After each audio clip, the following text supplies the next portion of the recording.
The night sky above Luna Base shimmered with the silver trails of incoming refugee ships. Lieutenant Hussein Ibarra stood at the observation deck, his dark eyes reflecting the desperate exodus. 20 Deathworld Alliance planets had fallen in the last year alone. Now the survivors of Prelian and Toan were pouring into Earth's solar system, their last refuge. Lieutenant Ibarra. The voice startled him from his reverie. Hussein turned to find Admiral Nisha Cortez's weathered face illuminated by the soft blue glow of her tactical pad. Elder Morath has requested your presence at the Emergency Council meeting. Hussein nodded, straightening his Earth Defense Initiative uniform. At 25, he was the youngest tactical officer ever admitted to the Alliance Joint Military Academy on Luna. A dubious honor, given the circumstances. "Has something changed, Admiral?" he asked, falling into step beside her as they moved through the curved corridors of Luna Base. Admiral Cortez's expression tightened. "Our long-range sensors detected a massive dimensional breach, forming near Mars orbit. The Ascendancy is coming for Sol, Lieutenant, and they're coming in force." The Alliance Council chamber pulsed with tension. Representatives from 17 species, all evolved on planets so lethal they'd been classified as Deathworlds, gathered around the circular table. Their physiology told the story of their harsh origins. Elder Morath's bark-like skin spoke of Torian's caustic atmosphere. Hessa's iridescent scales reflected the deadly radiation levels of Sistara. The feathered delegates from Voss had evolved under crushing gravity. And now, humans, Earth's contribution to the Deathworld Alliance, took their place among them. "The dimensional breach will fully manifest within 3 weeks," Elder Morath announced, his voice resonant despite his ancient frame. The holographic display above the table showed the swirling vortex forming near Mars, a wound in reality itself. "The Ascendancy will send their main fleet.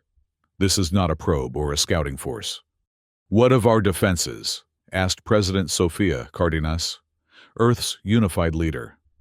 Her dark hair was streaked with premature gray, a testament to the stress of overseeing humanity's crash program to integrate Alliance technology over the past decade.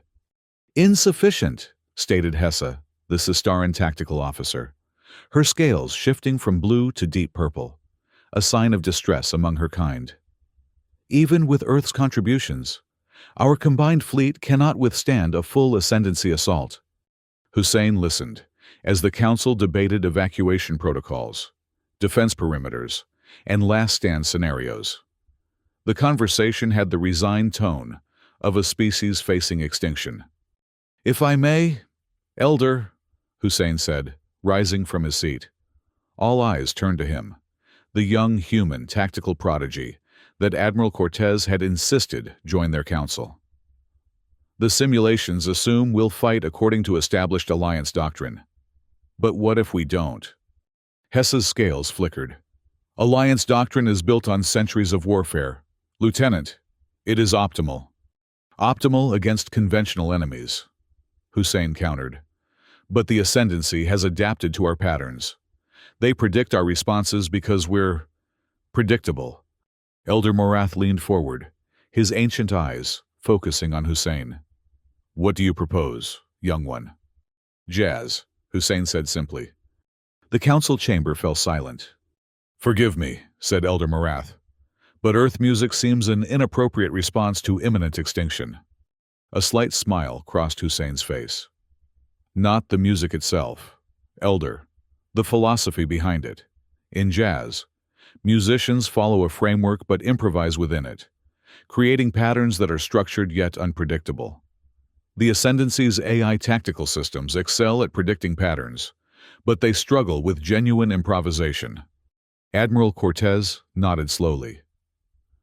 "Lieutenant Ibarra's unorthodox approach has merit. The Ascendancy relies on predictive algorithms. If we can disrupt those predictions—" "Improvisation is chaos," Hessa objected, her scales now a bright orange of agitation. "Chaos leads to defeat." "Not necessarily," Hussein said. "There's a difference between random chaos and structured improvisation. One is noise, the other is jazz. The debate continued well into the lunar night, but a seed had been planted. As the council adjourned, Dr. Maya Tira, the Alliance's lead geneticist, approached Hussein in the corridor. "Lieutenant," she said, her voice low, "your jazz theory is intriguing, but there's another matter we should discuss. The neural enhancement program." Hussein felt a chill run down his spine. The program was controversial, a procedure that would link him directly to Alliance tactical systems, enhancing his natural abilities exponentially. But the cost was high, the risk of losing the very human unpredictability that made his jazz approach valuable. "I've reviewed your file," Dr. Tira continued. "Your tactical aptitude is extraordinary, even by human standards. With the enhancements, you could revolutionize our defense capabilities." Hussein looked out the viewport at Earth, gleaming blue and white against the void. "And if the enhancements strip away what makes me human? My intuition? My ability to improvise?" Dr. Tira's eyes softened. "That's precisely why I've come to you now. Lieutenant, we need to find that balance. Enhance your capabilities without compromising the qualities that make humans unique in this alliance."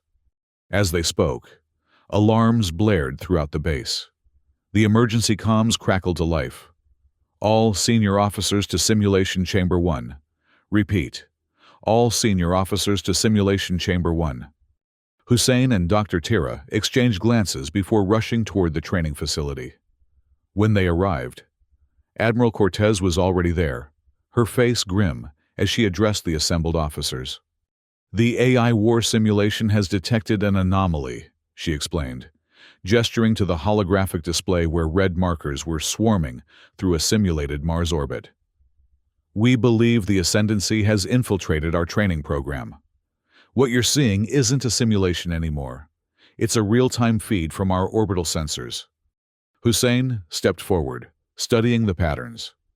The Ascendancy probes were moving in formation, precise, mathematical, predictable. "Permission to take command of the simulation, Admiral," Hussein requested, his mind already racing through possibilities. Admiral Cortez nodded. "Granted, Lieutenant. Show us this jazz of yours." Hussein stepped into the command interface, feeling the neural links connect to his consciousness. It wasn't full enhancement, just enough to interface with Alliance systems. Around him, the star map expanded, placing him virtually in the midst of the battle. "Defensive pattern Epsilon," he ordered, watching as Alliance ships moved into standard formation. The Ascendancy probes adjusted immediately, their algorithms predicting the textbook response. Then Hussein smiled. "Now break pattern, all ships. Execute Jazz Protocol Alpha." The Alliance ships scattered, each following a seemingly random vector.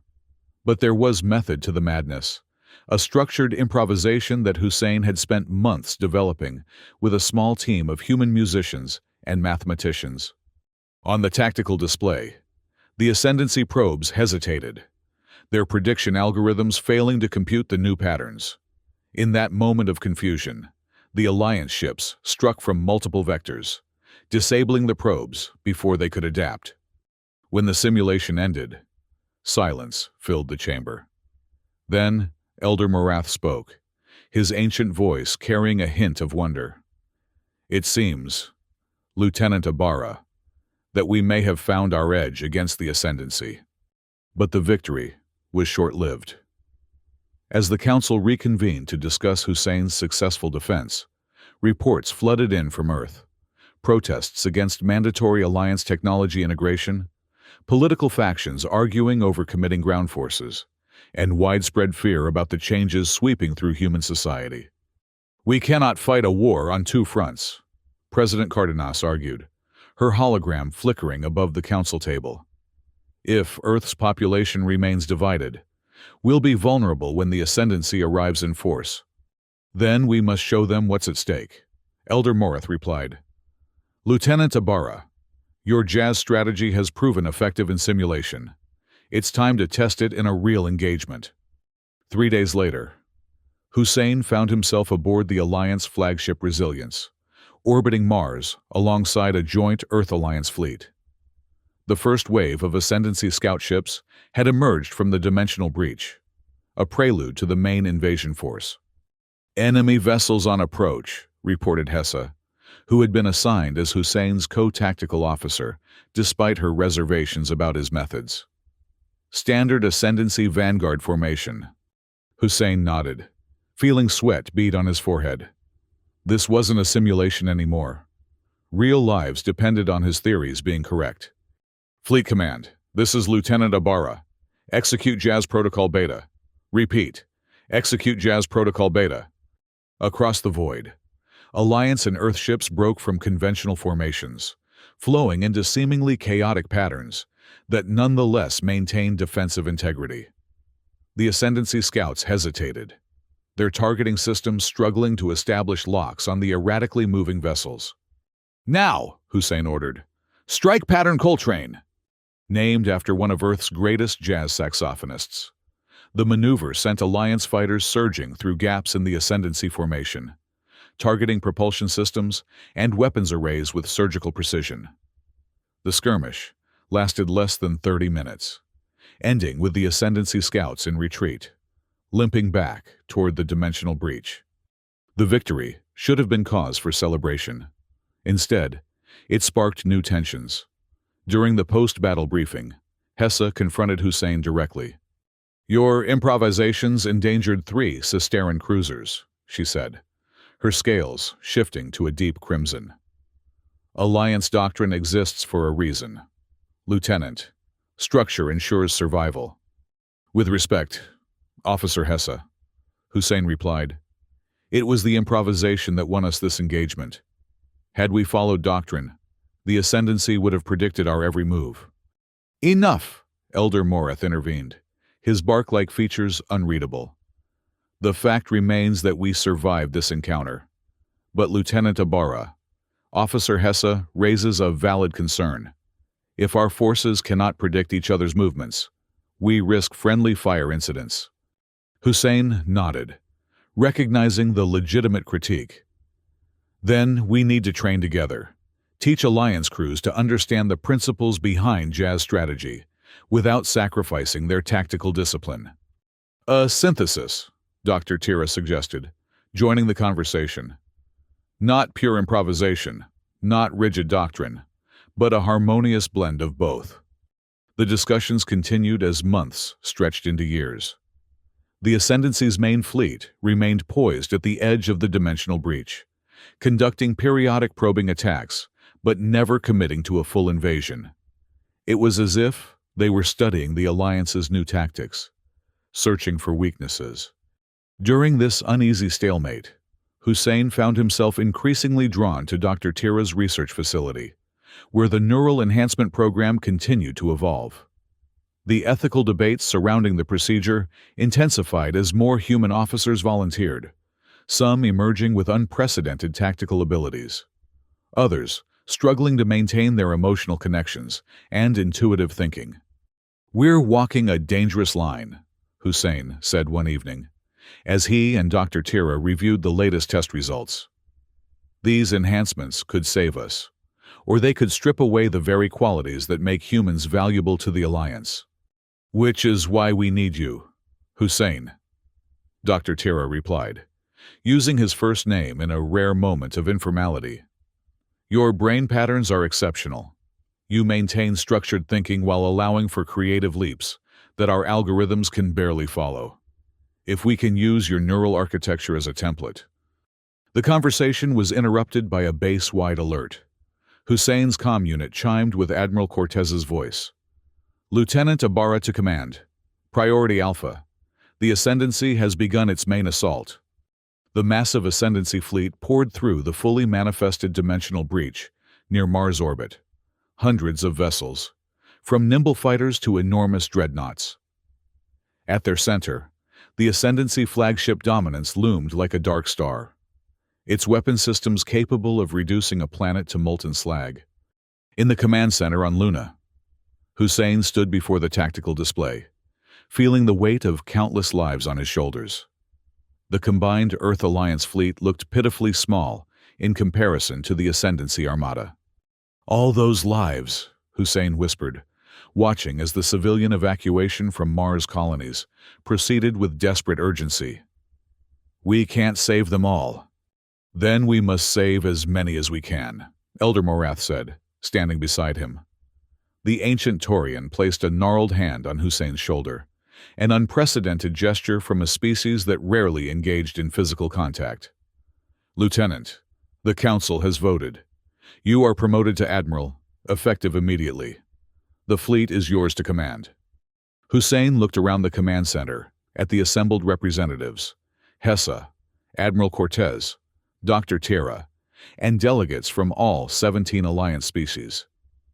Even those who had opposed his methods now looked to him with desperate hope.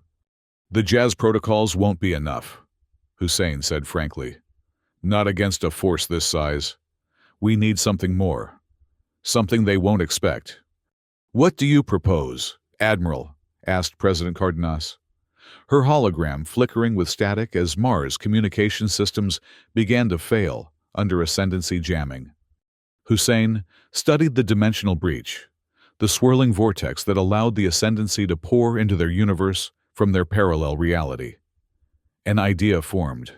Terrible, risky, but potentially decisive. "The breach itself," he said quietly. "Alliance scientists have theorized that dimensional breaches can be collapsed, with enough energy directed at specific harmonic frequencies." Elder Morath's ancient eyes widened. "You propose to collapse the breach while their fleet is still traversing it? The energy requirements would be enormous," Dr. Tira finished. "We'd need to position our dimensional arrays perfectly, and even then, the timing would have to be precise. Too early, and they'll have enough forces to overwhelm us. Too late, and their entire fleet will be through." "There's another problem," Hessa added, her scales shifting to a thoughtful blue-green. "They'll be expecting unconventional tactics now. If we suddenly revert to Alliance doctrine..." "They'll assume it's a trap," Hussein nodded. "Which is why we won't improvise at all initially. We'll follow classic Alliance doctrine to the letter. Make them think we've abandoned the Jazz protocols out of desperation." "A trap within a trap," Admiral Cortez said with grudging admiration. "Lure them in by being predictable, then spring the true surprise when they're committed." The plan was set in motion with grim determination. As the Ascendancy fleet engaged the defenders around Mars' orbit, the Alliance forces formed up in textbook formations. Predictable, by-the-numbers responses that the Ascendancy tactical AI would recognize from centuries of conflict. Aboard the Alliance command ship, Hussein watched as the enemy took the bait, pushing more and more of their fleet through the breach to exploit what they perceived as a return to vulnerable tactics. 60% of Ascendancy forces have traversed the breach, reported Hessa, her voice tense. "Martian Habitat Cluster 3 has fallen. Civilian casualties. Significant." Hussein closed his eyes briefly, absorbing the pain of loss. Then he opened them, resolve hardening his features. "Continue conventional response. Make them commit fully." Minutes stretched like hours as more Ascendancy ships poured through the breach. On Mars below, colony domes ruptured under enemy bombardment, spilling precious atmosphere into the thin Martian air. The evacuation ships, filled with civilians, raced for Earth, protected by a dwindling escort of Alliance fighters. 75% enemy fleet penetration, Hessa reported, her scales now a pale, almost white blue, the Cisteran color of desperate resolve. "Admiral, if we wait much longer..." "Hold position," Hussein ordered, his eyes fixed on the breach. "Not yet." The Ascendancy flagship Dominance began its stately passage through the dimensional rift, its massive hull distorting space-time around it. This was the moment Hussein had been waiting for. 80% penetration, Hessa announced. "Dominance is halfway through the breach." Hussein took a deep breath. "All ships, execute Jazz Protocol Omega. Dimensional arrays to full power. Target breach harmonic frequencies as calculated." Across the fleet, Alliance vessels broke from their doctrinal formations, flowing into the seemingly chaotic patterns that had become Hussein's trademark. The sudden shift confused the Ascendancy tactical systems momentarily, just long enough for the dimensional arrays on 3 specialized Alliance vessels to align perfectly with the breach's harmonic frequency. Energy discharge in 3, 2, 1. Dr. Tira counted down from her station, monitoring the array outputs. Discharge! Blinding energy lanced from the Alliance vessels, striking the dimensional breach at precisely calculated points. The swirling vortex shuddered, its edges beginning to contract inward. Aboard the Dominance, Supreme Commander Jamal must have realized the trap too late. The massive flagship attempted to reverse course, but physics was unforgiving. The breach collapsed with catastrophic force, severing the dimensional tunnel between universes. The Ascendancy fleet was stranded, cut off from reinforcements and retreat alike. More importantly, the collapse sent a devastating energy surge through ships still traversing the breach. The Dominance itself emerged crippled, its main weapon systems offline. All vessels, execute counterattack pattern Miles, Hussein ordered, naming the protocol after another Earth jazz legend. The Alliance fleet surged forward, targeting the disabled Ascendancy vessels with precision strikes while evading the still functional enemy ships. The battle for Mars had turned in an instant. Though the Ascendancy forces remained formidable, the loss of their flagship's full capabilities and the psychological blow of being cut off from their home universe shattered their tactical cohesion. After 3 days of intense fighting, the remaining Ascendancy vessels retreated to Mars's outer orbit, regrouping around their damaged flagship. In the aftermath, Hussein stood in Dr. Tira's lab, looking at the neural enhancement equipment with new eyes. The victory had been won through human intuition and improvisation, qualities he feared losing to the enhancements. But the cost had been high. Tens of thousands of civilian casualties on Mars, Alliance vessels destroyed, and Earth's resources strained to breaking point. "I've decided," he told Dr. Tira, who was reviewing casualty reports with a haunted expression. "I'll undergo the procedure." She looked up sharply. "Hussein, you were right before. The enhancements could compromise the very qualities that made this victory possible." "Perhaps," he acknowledged. "But we haven't won the war, only a battle. The Ascendancy is wounded, but not defeated. We need every advantage we can get." "And if you lose yourself in the process?" she asked softly. Hussein smiled faintly. "Then someone else will have to teach the Alliance to play jazz." The neural enhancement procedure took place 3 days later. Hussein lay on the medical table, watching as Dr. Tira prepared the specialized nanites that would form neural bridges between his brain and Alliance tactical systems. "We've modified the procedure based on your brain patterns," she explained, her voice calm despite the gravity of the moment. "The enhancements will augment your tactical processing without interfering with the neural pathways that enable your improvisational thinking." As the procedure began, Hussein felt a strange doubling of his consciousness, as if part of him were expanding into digital realms, while another remained firmly anchored in human experience. When he opened his eyes hours later, the world seemed both the same and profoundly different. He could sense Alliance systems at the periphery of his awareness, ready to provide tactical data at the speed of thought. "How do you feel?" Dr. Tira asked, scanning his neural activity. Hussein considered the question carefully. "Like myself, but more." In the weeks that followed, as Mars reconstruction began, and Alliance forces maintained a wary standoff with the stranded Ascendancy fleet, Hussein worked to integrate his enhanced capabilities with his human intuition. The results were promising. His tactical simulations showed unprecedented complexity and creativity, combining Alliance doctrine with human improvisation in ways that neither could achieve alone. 2 years after the Battle of Mars, with the solar system stabilized, but still under threat from the regrouping Ascendancy forces, the Alliance Council convened to discuss their next move. We cannot remain on the defensive forever, argued President Cardenas, now serving her second term as Earth's unified leader. The Ascendancy still controls 17 former Alliance worlds. We must liberate them. Caution, President, Elder Morath counseled. Our victory at Mars was significant but costly. Overextending ourselves could lead to disaster. The debate continued until Hussein, now Admiral Ibarra, proposed an unexpected strategy: a diplomatic mission to the Ascendancy flagship. Shocked silence greeted his suggestion. "You propose to negotiate with butchers?" asked a Prelian representative, whose homeworld had been the first to fall to the Ascendancy. "They understand only force, not negotiate," Hussein clarified.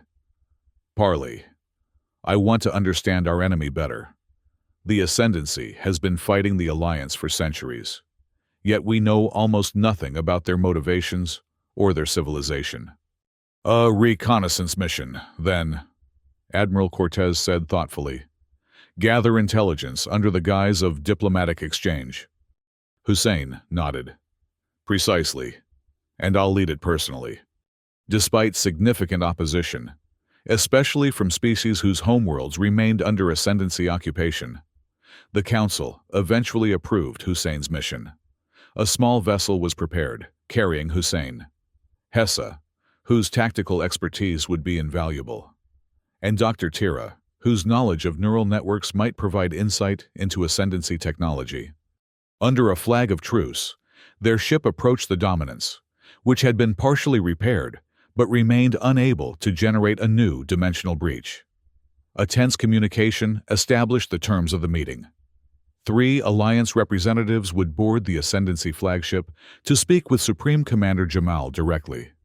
The interior of the Dominance was austere to the point of sterility, gleaming metal surfaces, precise right angles, and an absolute absence of ornamentation. Armed guards escorted them to a conference chamber where Supreme Commander Jamal awaited. Hussein's first glimpse of the enemy leader sent a shock through his system. Jamal was human, or appeared to be. His features were sharper than Earth humans, his skin paler, but the resemblance was unmistakable. "You seem surprised, Admiral Ibarra," Jamal said, his voice cold and precise. "Did your intelligence not inform you that the Ascendancy originated from a parallel Earth?" Hussein maintained his composure, despite the revelation. "Our information on the Ascendancy is limited, Commander, which is why I've come, to understand." Jamal's laugh was brittle. "Understanding requires intelligence, Admiral, something your alliance has demonstrated only recently, with your jazz strategies." The parley continued for hours.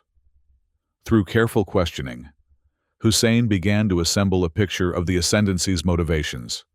Their universe was dying, entropy accelerating at an exponential rate. Their Earth had been rendered uninhabitable centuries ago, forcing them to become a nomadic civilization, conquering other worlds to survive. "Your universe is young, vibrant," Jamal explained with clinical detachment. "Ours is in terminal decline. Physics itself is failing. Conquest is not merely our preference. Admiral, it is our only path to survival." Hussein absorbed this information, his enhanced mind rapidly processing implications. "And the Alliance worlds you've conquered? Their populations?" Jamal's expression remained impassive. "Those suited to our needs are preserved. The others are unnecessary." The cold calculation behind the genocide chilled Hussein to his core. Yet he recognized something beneath Jamal's icy exterior, the desperate logic of a species facing extinction. Not so different, perhaps, from the Alliance's own desperate measures in the face of the Ascendancy threat. As the parley concluded, Hussein made an unexpected offer. "Allow a joint expedition to study your universe's entropy problem. Perhaps together, we can find a solution that doesn't require one civilization to devour another." Jamal's eyes narrowed. "A clever ploy to gather intelligence on our home universe, Admiral." "Partly," Hussein admitted frankly, "but also a genuine offer. The Battle of Mars demonstrated that we can collapse your dimensional breaches at will. This war has reached stalemate.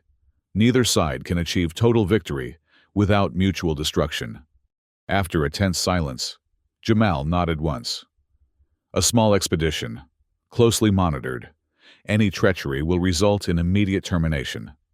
Upon returning to Alliance space, Hussein faced skepticism and outright hostility from some council members. Admiral Cortez warned that sending an expedition was foolishly risky. Representatives from occupied worlds accused Hussein of sympathizing with their conquerors. "They're humans," said the Prelian delegate bitterly. "Of course you side with your own kind." Hussein addressed the council with careful precision. "The Ascendancy humans are not our kind. They've evolved on a parallel Earth under different pressures. But understanding them is crucial to defeating them, or finding another solution." "What other solution could there be for genocidal invaders?" demanded the Prelian representative. "One that addresses the root cause of their aggression," Hussein replied. "Their universe is dying. If we can help them solve their entropy problem, we remove their motivation for conquest." The expedition was eventually approved, though with significant restrictions. 30 ships, a mix of Alliance and Earth vessels, would travel through a controlled dimensional breach to study the Ascendancy universe. Hussein would command, with Hessa as his tactical officer and Dr. Tira leading the scientific contingent. What they discovered on the other side of the breach stunned even the most hardened Alliance veterans.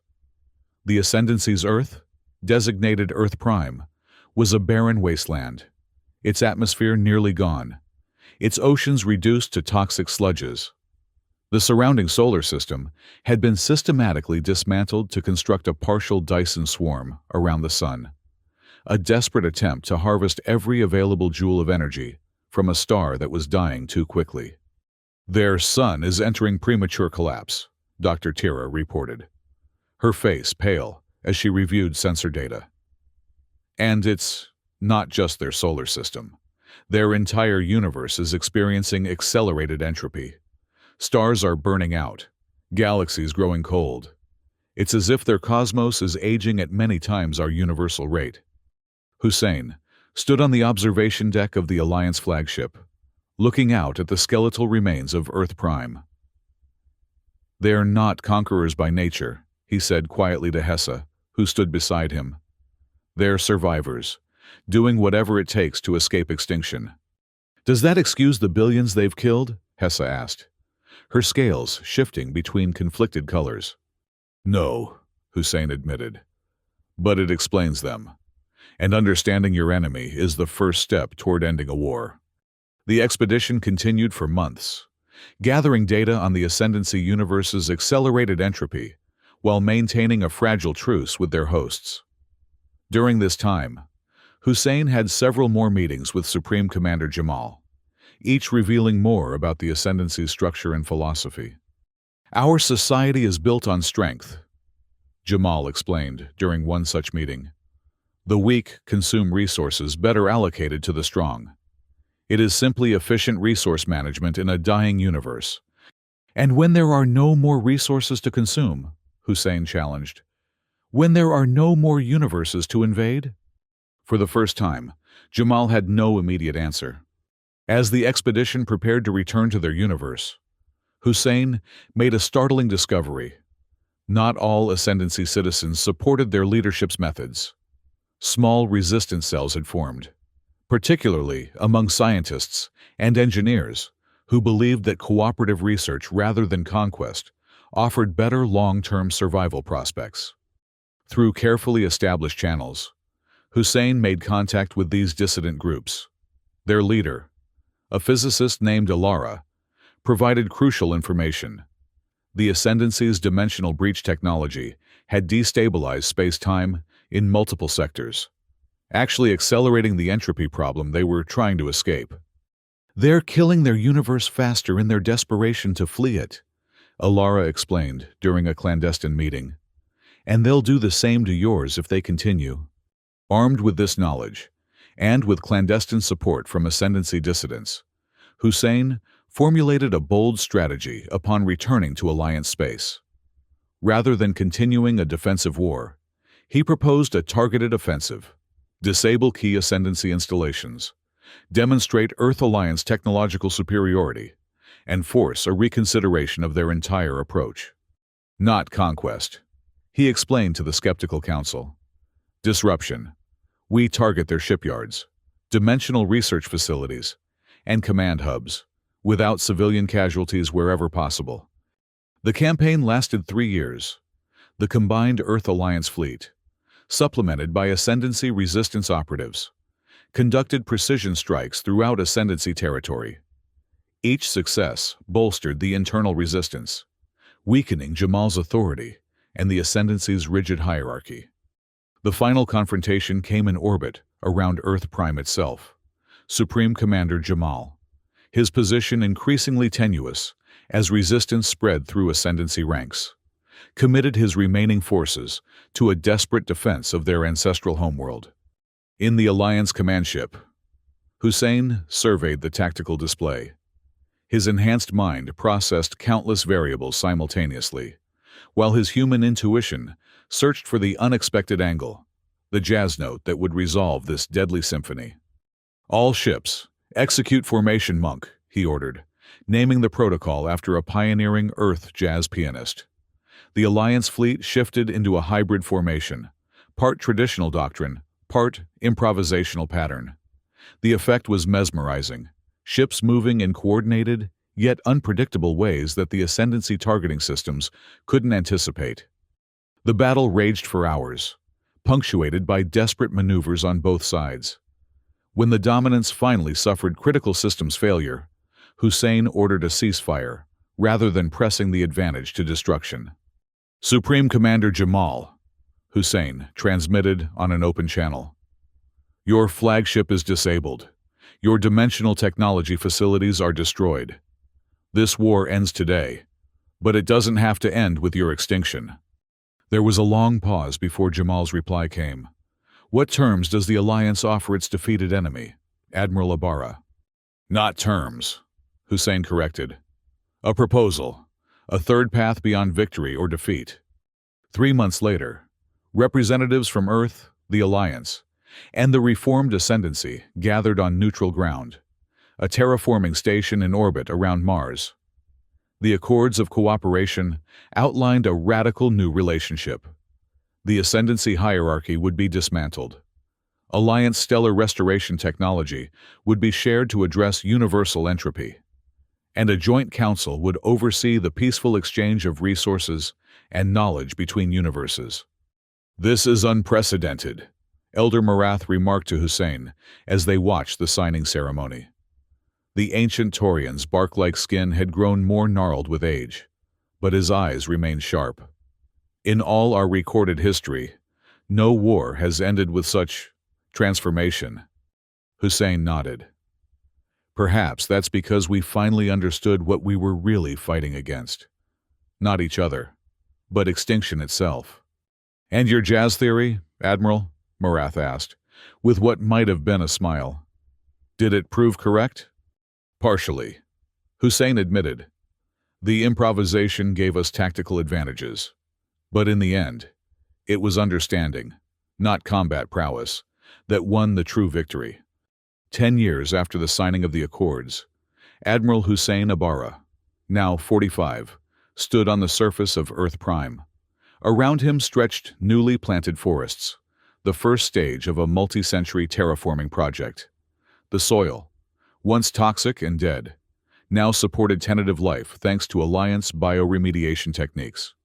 Beside him stood Elder Marath, Dr. Tira, and former Supreme Commander Jamal, now simply Citizen Jamal, one of many Ascendancy humans working to rebuild their devastated homeworld. It seems impossible, Jamal said, watching as children from all 3 civilizations, Earth, Alliance, and Ascendancy, planted saplings in the reclaimed soil. 10 years ago, I would have ordered these children executed as inefficient resource consumers. And now, Hussein asked quietly. Jamal considered the question. Now I see them as the resource itself, The most valuable one, a future. Dr. Tira joined them. Her hair now streaked with gray, but her eyes still bright with intelligence. The entropy problem hasn't been solved yet, she reminded them. Our universe may eventually face the same acceleration that plagues the ascendancy reality. True, Hussein acknowledged. But we'll face it together, with combined knowledge instead of competing for dwindling resources. And perhaps these children will discover solutions we cannot yet imagine. As the planting ceremony concluded, Hussein gazed upward at the dimensional monitoring stations, visible as bright stars in the afternoon sky. The breaches remained, no longer invasion routes, but carefully regulated passages between universes, like wounds that had healed into bridges. The path ahead remained fraught with challenges, planets to heal, tensions to resolve, entropy to fight. But for the first time in centuries, 3 civilizations looked to the future with something beyond mere survival. A fragile hope that disparate species could learn to restore ravaged worlds instead of consuming them. Jazz, Hussein murmured to himself, watching the children tend their newly planted trees. Structured improvisation within a framework of cooperation. It had begun as a military strategy. It had evolved into a philosophy of existence. And perhaps, in time, it would become the rhythm by which worlds were saved rather than destroyed. Elder Marath, hearing Hussein's whispered word, nodded his ancient head. Indeed, Admiral, the universe plays its own music. We need only learn to listen and respond in harmony.